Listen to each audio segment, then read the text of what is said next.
निवेदिता रथ मो ओडिशार सुवर्णपुर जिल्लारू जन्मग्रहण करछि एवं मु भुवनेश्वर एस्टाब्लिशमेंट एवं बिलोंग्स करुछि। ଗୋଟେ ସୁନ୍ଦର ପଦକ୍ଷେପ ଥିଲା ଯେତେବେଳେ ଆପଣ ନେଲେ ଏବଂ ସମାଜ ପାଇଁ ଗୋଟେ ଉଦାହରଣ ସୃଷ୍ଟି କଲେ ଯେ ଝିଅ ହେଇକି ମୁଁ ଗୋଟେ ଗର୍ବ ଅନୁଭବ କରୁଛି ଏବଂ ସମାଜକୁ ଗୋଟେ ଭଲ ବାର୍ତ୍ତା ବି ଆପଣ ଦେଉଛନ୍ତି। ସାମାଜିକ ବାର୍ତ୍ତା କ'ଣ କହିବେ ସମାଜ ଯେତେବେଳେ ଲୋକଙ୍କ ସମାଧାନ ପାଇଁ ରାସ୍ତାକୁ ଆସିଲେ ଏବଂ ଲୋକଙ୍କ ନ୍ୟାୟ ପାଇଁ ଲଢ଼େଇ କଲେ ଏବଂ ଲୋକମାନଙ୍କ ପାଖକୁ ଯାଇ ପହଞ୍ଚିଲେ କେମିତି ଥିଲା ସେଦିନ ଆଉ କେବେଠୁ ଆପଣ ଆରମ୍ଭ କରିଥିଲେ? देखो यही जगार मत पहुँचवा ଆପଣ ଜାଣିଥିବେ ଓଡ଼ିଶାରେ ଗୋଟେ ଝିଅ ଯଦି ବାହାରକୁ ବାହାରେ ତାହାକୁ ବହୁତ ବଦନାମ ବି ଶୁଣିବାକୁ ମିଳେ, ବହୁତ ହଡଲ୍ସ ବି ଆସେ। କିନ୍ତୁ ସେ ହଡଲ୍ସ ଆଉ ବଦନାମକୁ ମୋ ବାପା ମାଙ୍କର ପ୍ରେରଣାରେ ଏବଂ ଆମର ପ୍ରଶାସନ ଏବଂ ପ୍ରଶାସନିକ ଅଧିକାରୀମାନଙ୍କର ପ୍ରେରଣାରେ ଏବଂ ଆମ ସରକାରଙ୍କର ପ୍ରେରଣାରେ ମୁଁ ସବୁକିଛିକୁ ଭୁଲି ମୁଁ ଆଜି ଏଇ ରାସ୍ତାରେ ବହୁତ ମୋର କଠିନ ଜର୍ଣ୍ଣି ଥିଲା। କାହିଁକିନା ଯେତେବେଳେ ସୋନପୁର ସହରରୁ ଆସି ମୁଁ ଏଠି ଯେତେବେଳେ ଆରମ୍ଭ କରିଥିଲି ସେତେବେଳେ ଲୋକଙ୍କ ଆଖିରେ ବହୁତ କିଛି ଅଲଗା ଅଲଗା ଥିଲା, ବଦନାମ ବି ଥିଲା, ମାନେ ସୁନାମର ନାଁ ବି ନଥିଲା। ଏଇ ମୁଁ ଯେତେବେଳେ ସେ ସବୁକୁ ପାଥ୍ୟ ନ କରିକି ମୋ କର୍ମପଥରେ ଆଗେଇ ଗଲି ଏବଂ ମୋ ବାପା ଗୋଟେ ୱାର୍ଡ଼ ସବୁବେଳେ ମୋତେ କହୁଥିଲେ, ବେଟା ଟାଇମ୍ ହିଲ୍ସ, ସମୟ ଆସିବ ତୋତେ ଦୁନିଆ ଦିନେ ଚିହ୍ନିବ।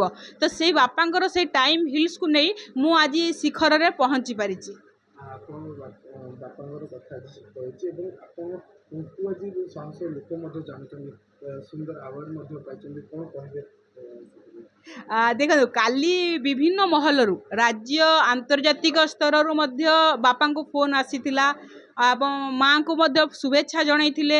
ବିଭିନ୍ନ ମନ୍ତ୍ରୀ ମହଲରୁ ସବୁ ଜାଗାରୁ ବାପାଙ୍କୁ ଯେତେବେଳେ ଶୁଭେଚ୍ଛାର ସୁଅ ଆସିଥିଲା ସେତେବେଳେ ମୋ ଆଖିରେ ଲୁହ ଆସିଯାଇଥିଲା। କାହିଁକିନା ଯେତେବେଳେ ମୋତେ ଲୋକ ବଦନାମ କରୁଥିଲେ ସେତେବେଳେ ମୋ ବାପା ହିଁ ମୋତେ କହିଥିଲେ ଟାଇମ୍ ହିଲ୍ସ। ଆଉ ୟାର ଖୁସିର ସୀମା ହିଁ ନାହିଁ। ଏ ସବୁର ଶ୍ରେୟ ମୁଁ ମା ରାମଚଣ୍ଡୀ, ମୋର ବୃହସ୍ପତି ଦାଦା ଏବଂ ମୋ ପରିବାରକୁ ହିଁ ଦେବି। ମୋ ବାପାଙ୍କୁ ମୁଁ ଏ ସବୁର ଶ୍ରେୟ ଦେବାକୁ ମୁଁ ଚାହିଁବି। ଜୀବନର କିଛି ମାନେ ଇଏ କରିପାରିବେ, ଆପଣ ଅମୂଲ୍ୟ ସମୟ ଦେଇପାରିବେ, ଲୋକଙ୍କ ପାଖକୁ ପହଞ୍ଚି ପାରିବେ, ଏମିତି ଚିନ୍ତାଧାରା କି ଆପଣ ପ୍ରେରଣା? ମୋର ପ୍ରେରଣାର ଉତ୍ସ ଓଡ଼ିଶାର ଜଣେ ପ୍ରଶାସନିକ ଅଧିକାରୀ, ଯେଉଁଟାକି ଆପଣମାନେ ଆଗାମୀ ଦିନରେ ଜାଣିପାରିବେ। ମୋ ଯେଉଁ ଜାଗାକୁ ମୋର ଲକ୍ଷ୍ୟ ଅଛି, ଯାହା ବି ଅଛି, ମୋ ପ୍ରଶାସନ, ମୋ ଗଭର୍ଣ୍ଣମେଣ୍ଟ ହିଁ ମୋତେ ଏଇ ଜାଗା ପାଇଁ ପ୍ରେରଣାର ଉତ୍ସ ହେଇଛି ଏବଂ ସିଏ ହିଁ ମୋତେ ତିଆରି କରୁଛି, ତାର ନିର୍ଦ୍ଦେଶ ଅନୁସାରେ ମୁଁ କାମ କରୁଛି। ଗୋଟେ ସମାଜସେବୀ ହିସାବରେ କେମିତି ଦେଖୁଛନ୍ତି ଆଗାମୀ ପଦକ୍ଷେପ ଆପଣଙ୍କର କ'ଣ ରହିବ? ସମାଜ ପାଇଁ ଆପଣ କ'ଣ ଚିନ୍ତା ରଖିଛନ୍ତି? ନା ମୁଁ ଆଜି ଡକ୍ଟର ଡିଗ୍ରୀ ପାଇଛି କିନ୍ତୁ ସମାଜକୁ ଏଇଆ କରିକି ଦେଖିବି, କ'ଣ? ମୋର ଆଗାମୀ ଦିନର ଲକ୍ଷ୍ୟ ଅଛି ଯେ ମୋ ଭଳିଆ ମୁଁ ଯେମିତି ଡକ୍ଟର ଡିଗ୍ରୀ ପାଇଛି ମୁଁ ଶହ ଶହ ଡକ୍ଟର ଡିଗ୍ରୀଧାରୀ ସମାଜସେବୀ ମୁଁ ତିଆରି କରିବି। ଯେଉଁମାନେ ଝିଅମାନେ ପଛରେ ଅଛନ୍ତି ତାଙ୍କୁ ଆଗକୁ ଆଣି ମୋ ସହିତ ଯୋଡ଼ି ମୁଁ ଆଗକୁ ନେଇ ଦିଲ୍ଲୀ ଦରବାରରେ ତାଙ୍କୁ ପରିଚିତ କରିବି, ଏଇଟା ମୋର ଲକ୍ଷ୍ୟ ଅଛି।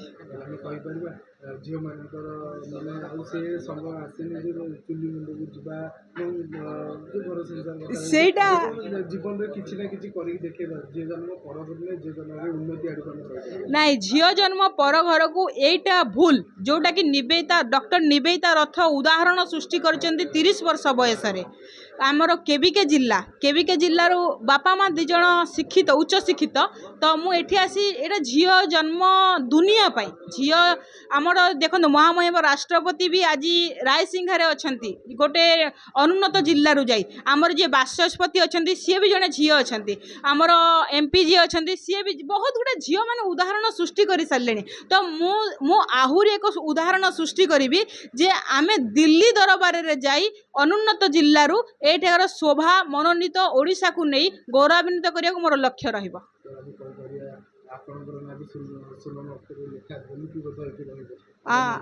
ସେଇଟା ତ ଭଗବାନଙ୍କର ଆଶା ଆଉ ଆକାଂକ୍ଷା, ଯାହା ବି ଆଶୀର୍ବାଦ ରହିବ। ଯଦି ସ୍ୱର୍ଣ୍ଣଲିପିରେ ଲେଖିବାକୁ ମୋର ଭଗବାନଙ୍କର ଯଦି ଆଶା ଥିବ ମୋ ନାଁ ନିଶ୍ଚୟ ଲେଖା ହେବ। ଆଉ ମୋର ତ ପ୍ରଚେଷ୍ଟା ଅଛି, ବହୁତ ଜଲ୍ଦି ଆପଣମାନେ ମଧ୍ୟ ଜାଣିବେ ଯେ ଏଇ ଡକ୍ଟର ନିବେଦିତା ରଥ ଆପଣମାନେ ନିଜେ ଖୋଜି ଖୋଜି ଆସିବେ। ଏଇଟା ବହୁତ ଜଲ୍ଦି ସମୟ ଆସିବ। ମୁଁ ପ୍ରକାଶ କୁମାର ରଥ, ଡକ୍ଟର ନିବେଦିତା ରଥଙ୍କ ବାପା, ପୂର୍ବତନ ବିଚାରପତି। ଯେଉଁ କୁହନ୍ତି ବାପା ମାଙ୍କ ନାମରେ ପିଲା ଜଣାଯାଏ, ଆଜି ଆପଣଙ୍କ ନାଁ ତ ଆପଣ ରଖିଛନ୍ତି ଏବଂ ପିଲାଙ୍କ ନାଁରେ ମଧ୍ୟ ଆପଣ ଜଣାଯିବେ। ହଁ, ବର୍ତ୍ତମାନ ଆଉ ଆମେ ବର୍ତ୍ତମାନ ନିବେଦିତା ରଥଙ୍କ ପରିଚୟରେ ପରିଚିତ। आम निजर परिचय आउ नाही तो केते खुशी लाଗୁଛି बहुत बहुत खुशी ये सीमाहीन दरिया जमती सीमाहीन आकाश जमती ए खुशीर सीमा नहीं खुशीर अंत नहीं सेटा किसी वार्ड्स शब्द रे वर्णना करी हेबनी खुशी को जो खुशी सर जेतले समस्त शुभेच्छा मिलुଛି ସମସ୍ତଙ୍କର ଗୋଟେ ଆଶ୍ୱାସନା ମିଳୁଛି ଏବଂ ସମସ୍ତଙ୍କର ଭଲ ପାଇବା ମିଳୁଛି ନିବେଦିତା ମ୍ୟାଡାମ को ଆପଣଙ୍କର सर मनटा केमती बहुत बहुत खुशी गर्व रे फाटी पड़ुछु आमे सत कथा कहबे गले गर्व रे फाटी जाऊ कालीठू आमर निद हजि जाइछि गर्व रे आमर निद हजि जाइछि भोक हजि जाइछि ଗୋଟେ ଜିନିଷ କୁହନ୍ତି ପୁଅ ମାନେ ନାଁ ରଖନ୍ତି ଝିଅ ମାନେ ନାଁ ରଖନ୍ତି କୋଉଠି ନା କୋଉଠି କିଛିଟା ना ना वर्तमान समय बदली जाइछि ଲାଗୁଛି समय बदली जाइछि झील मैंने ही वर्तमान समाज को सुधारी पारे पुओ मैंने आउ पारे हाँ से डिलीट कर झील मैंने ही समाज को सुधारी पारे सर झील गोटे उदाहरण सृष्टि कर समाज प्रति गोटे महिला गोटे नारी गोटे माँ गोटे भौणी समाज को जो भाव बार्ता देते मैंने कौन कहे सर समाज को भाव प्रभाव पड़ा समाज पर निश्चय प्रभाव पड़ो गोटे छोट बयस एत छोट बयस जो डॉक्टरेट डिग्री पाइबा विरल या द्वारा अन्य माने अनुप्राणित हेबे आउ ये प्रेरणा उत्स जोगेब से अन्य मानकु आउ से अन्य झील मैंने भी आगे आसबे समाज सेवा करने सर झील को कद ना से तार तो आउ मासे भितर तार आहरी उन्नति हम आम से शुभ लक्षण गुड़ा जानी सारूँ आउ ए मासे जून 6 पर्यंत देखु अपेक्षा करूँ आहरी तार थैंक यू